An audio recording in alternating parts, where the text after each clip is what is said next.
What's up guys, George here, and I'm going to talk about again virtual staging, but this time it will be a little bit more interesting and different because I will extract this bathtub from the image and I'll put water in it, I'll hang towels, add decors, and this will help you to understand how you can use this basically trick for every one of your virtual stagings where you have to work with some of the objects from the scene or from the backplate, whatever you call that. Keep watching, it's going to be interesting and mind-blowing.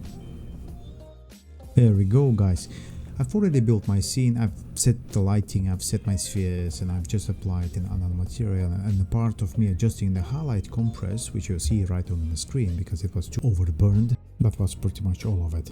And in case you've missed my perspective mask tutorial and how to set up virtual staging scene, please click on the link down the comments or right above. One of my main principles is to work in a simplistic way, and this is what I've done. I've added the box to the scene, and now I'm starting to reshape and to resemble the forms of the bathtub. And please do keep in mind, this tutorial is not about modeling, and it's all about optimizing the work and showing the trick. And as I'm very heavy shortcut user, do let me know if you are interested in virtual staging shortcuts for 3ds Max, and I'm gonna make sure to upload a video.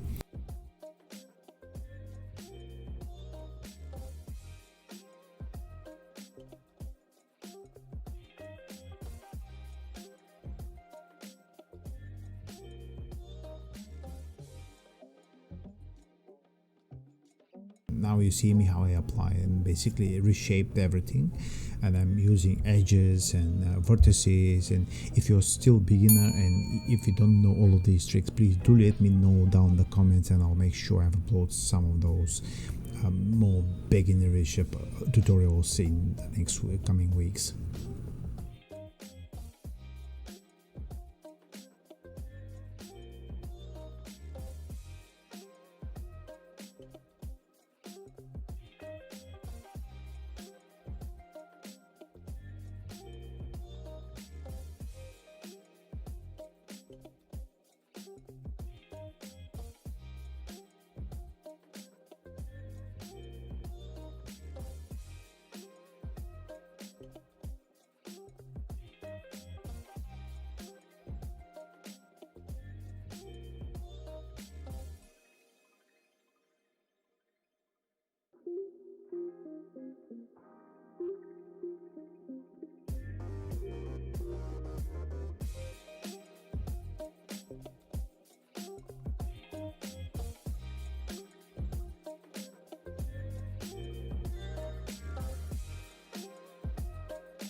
And now I'm done with modeling the bathtub, and I'm going to test the whole thing with my sphere and apply some material to the bathtub.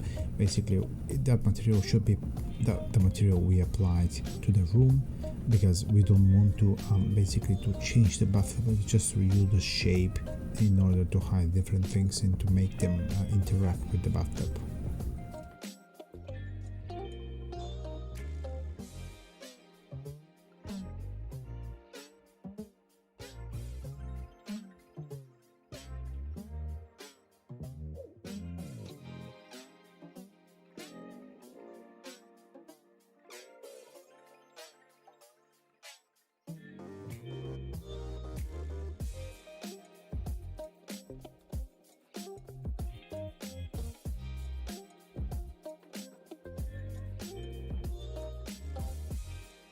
As soon as I'm done with the whole thing, I've started importing models to the scene, and I've already had a plan what kind of objects I want to use, where I wanted to use them.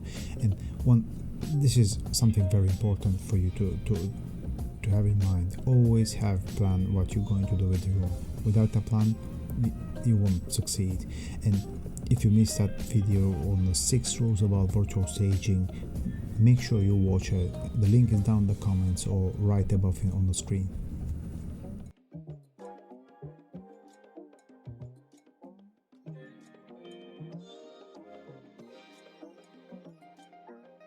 Another trick, in case you didn't know, that if you press X on your keyboard, you will be given an access to a drop down menu where you can type all of the commands and things inside 3ds Max. In my case, I've just typed box and I've given the option to set a new box.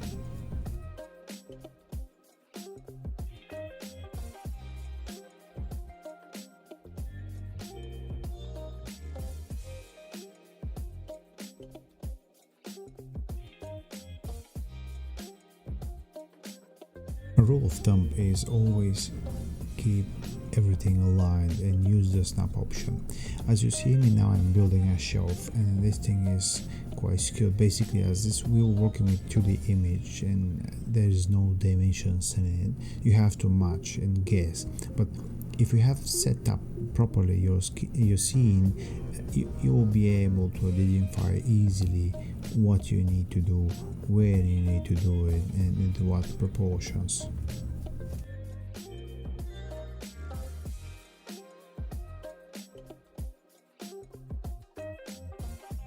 Simplicity again. I've just copied the box from the shelf and I'm going to use to build the shower place. But this is very interesting here because you will see me how I made a mistake intentionally to show you how you can easily misinterpret the space and have to make sure you've set the right dimensions. Just watch.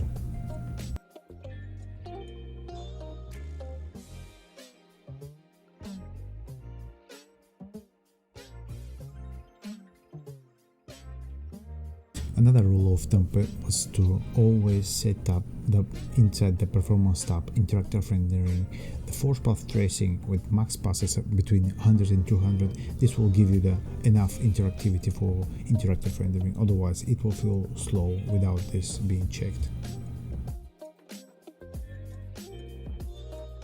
This was the moment when I realized my shower place was not properly set, so it was not aligned and it was not basically correctly placed into the three-dimensional space. It was looking alright on a two-dimensional space, but as you see right now, I had to move it up and bring it closer to the camera in order to make it plausible and to work within my environment.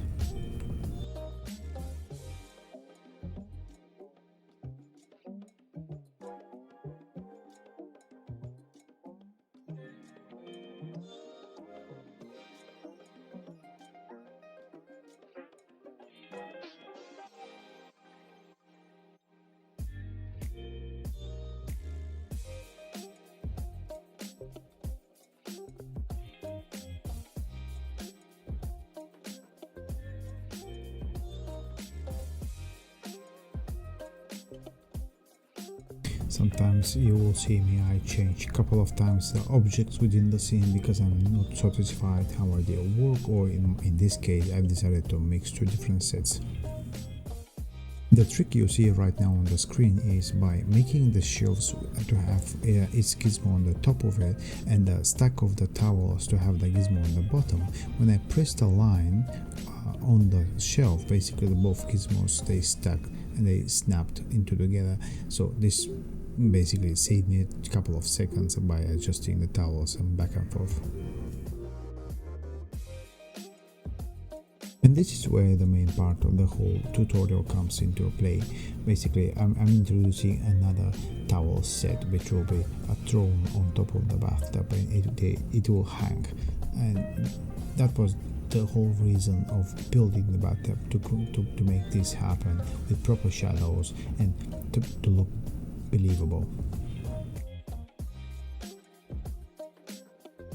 As you can see, the towel throw is being taken from another project and they come at a different shape from my bathtub. It doesn't matter. From my point of view, from the camera point of view, it won't be seen, but this will create enough shadows and it will make it believable enough and this is what I want to achieve in general.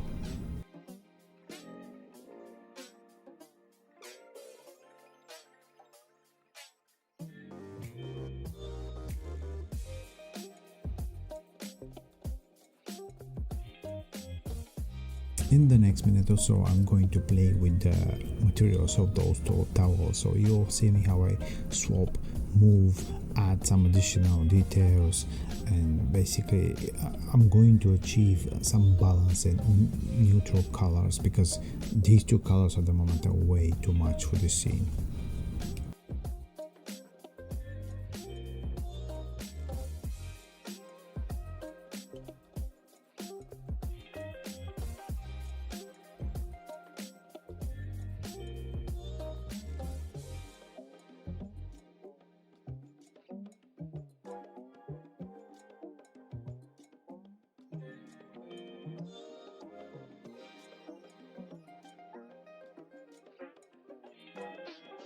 The most powerful method of changing textures without destroying and keeping the whole tree of materials intact is to get color correction text map from Corona and introduce it between the diffuse of your material and the next map slot, in my case the composite.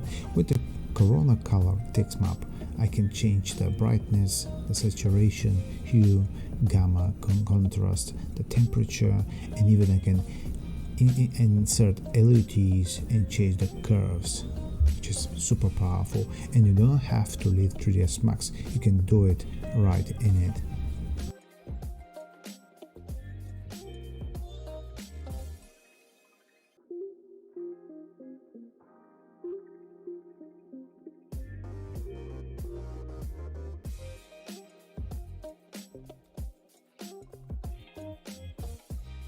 Leave a comment down below if you have any questions in regards to the color maps or setting up materials for virtual staging. I will be gladly to create another tutorial on this topic.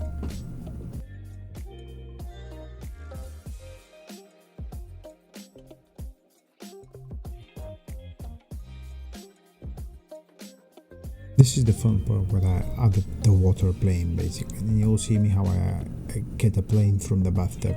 Basically I'm gonna multiply the plane and allow water material, and I play a bit with it to achieve a subtle reflections. I don't want to get super strong reflections and to make the viewer's eye steer around everything or to be stuck on this water. I just want some slight presence.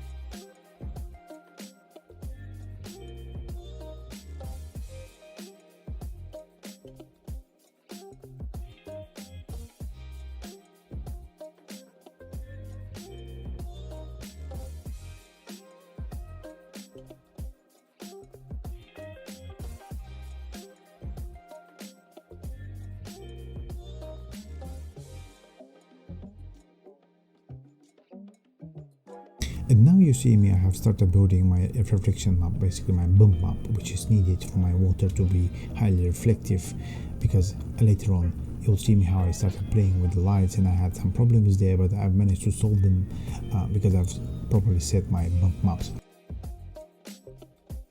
The trick here is to create 3 noise maps. One of the maps will be used as a mix map, and the other 2 maps in color 1 and color 2 will have different sizes. In color 1 it will contain the higher size, in color 2 it will contain the lower size of the noise. You can try and test, check the fractal and play with those settings, but in general that combination of those 3 maps will create a tileable solution for your water reflections and bumps. Here I have decided to add additional noise modifier on top of my water because I wanted even more stronger reflections and bump map. Another something very important is I wanted to have defined basically reflections from the water, and thus I've made the color of my light to match the color of the water.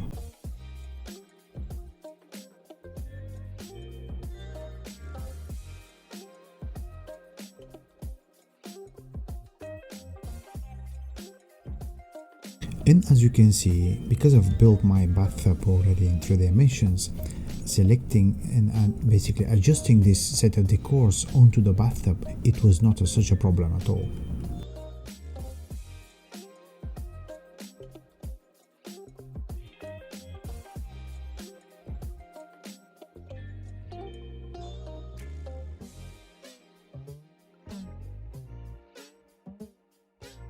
And as you can see, my set of decors was affected by the light nearby, so I had to exclude them from that light. And now I had to deal with basically overexposed areas onto that decors because they were all white and glass and things. Normally those things in general in 3ds Max and the CGI world are problems. And now you saw basically now I'm trying to lower down the light and test different things to make this overexposed areas more soft and to bring them back to life. After fixing the highlight problem, I wasn't happy with the results from the towel, so I had to make sure I had decent colors, and I've continued adjusting those.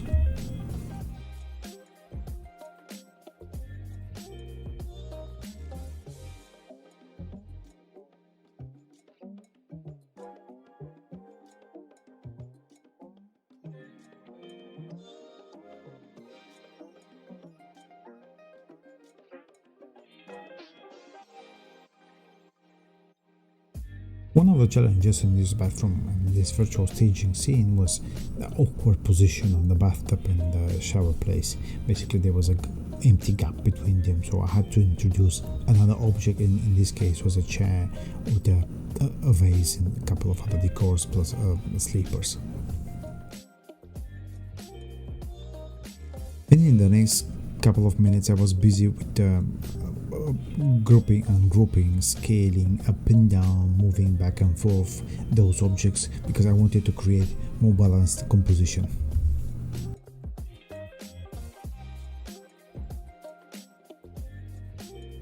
A few minutes later.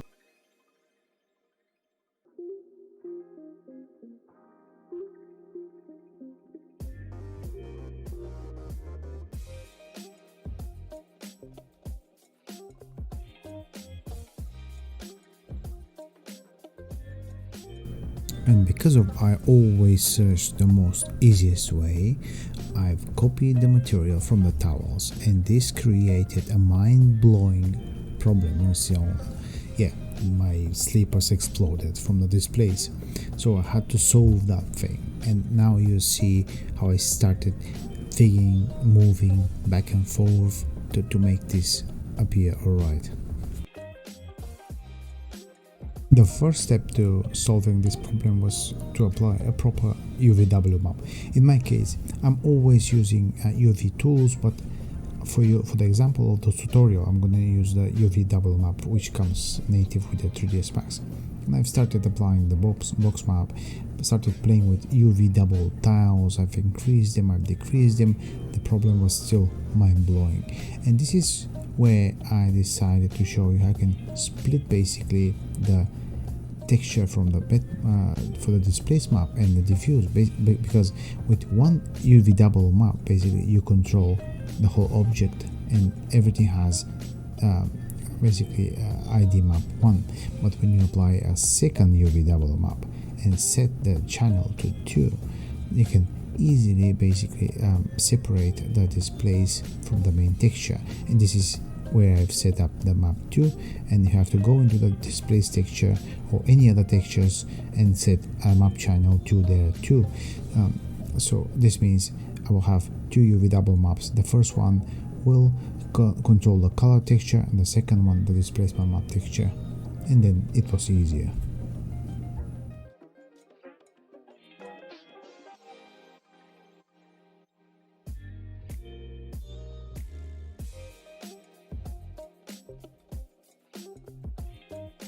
On top of everything I've tried so far, I've decided to play a bit with the textures gamma and contrast by using the output settings and RGB level, in this case in RGB offset.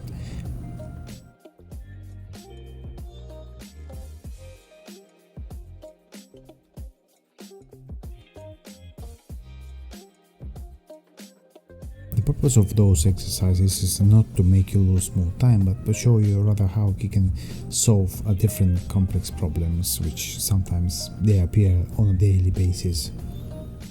In the end, you will see me how I decided to almost completely disable the displacement map by setting up to a very low number and just increasing the bump.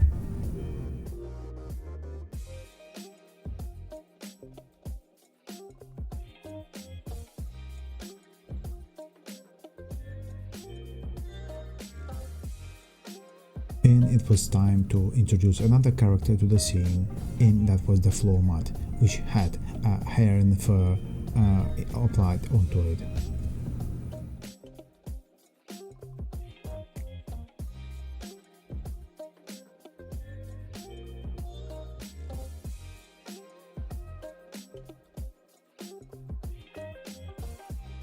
And because of the screen color was not part of my mood board and somebody else basically made that rug because I've just downloaded it from the internet, I had to change the scale and the thickness of the hairs and the colors of it.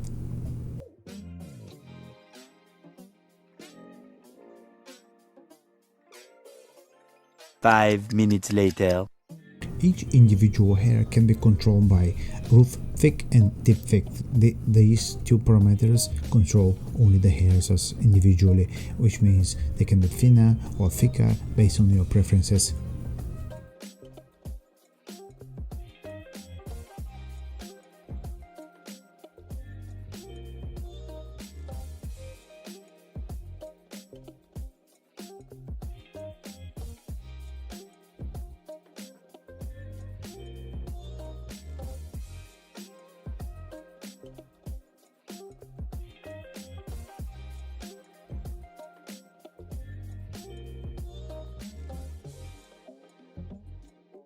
This is the part where I've decided to create a ray switch material for my floor mat, and this decision is driven by the pure idea of optimization again, here and for displacement and many other processes in 3ds Max are heavy calculations, and with virtual staging you don't want to calculate hours, something, or minutes. You want faster, quicker and effective solutions.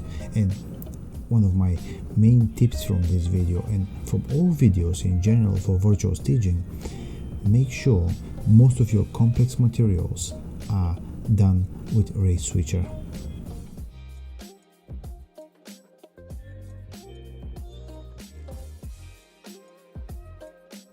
And this is the culmination of applying the material. Basically, if you try to change the tip and basically the colors of the hairs, it won't change even if you apply everything. Sometimes it's mind-blowing, I know. So the solution was to apply the custom shader, which I already had, but I had to reapply it again, and this was basically the key to the solution. Wait for it. Yes, success.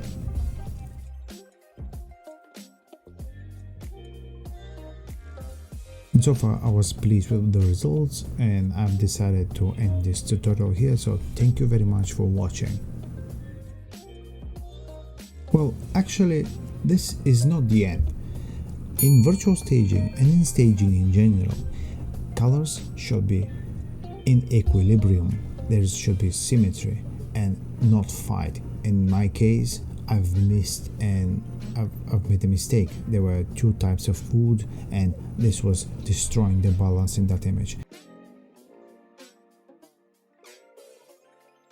After 2.5 hours recording that video, I can say finally I'm satisfied, and I will be even more happier if I've managed to help you at least a little bit. Let me know in the comments if you want to see more, or if you have any questions on the current video or on any other videos. Thank you for watching and take care.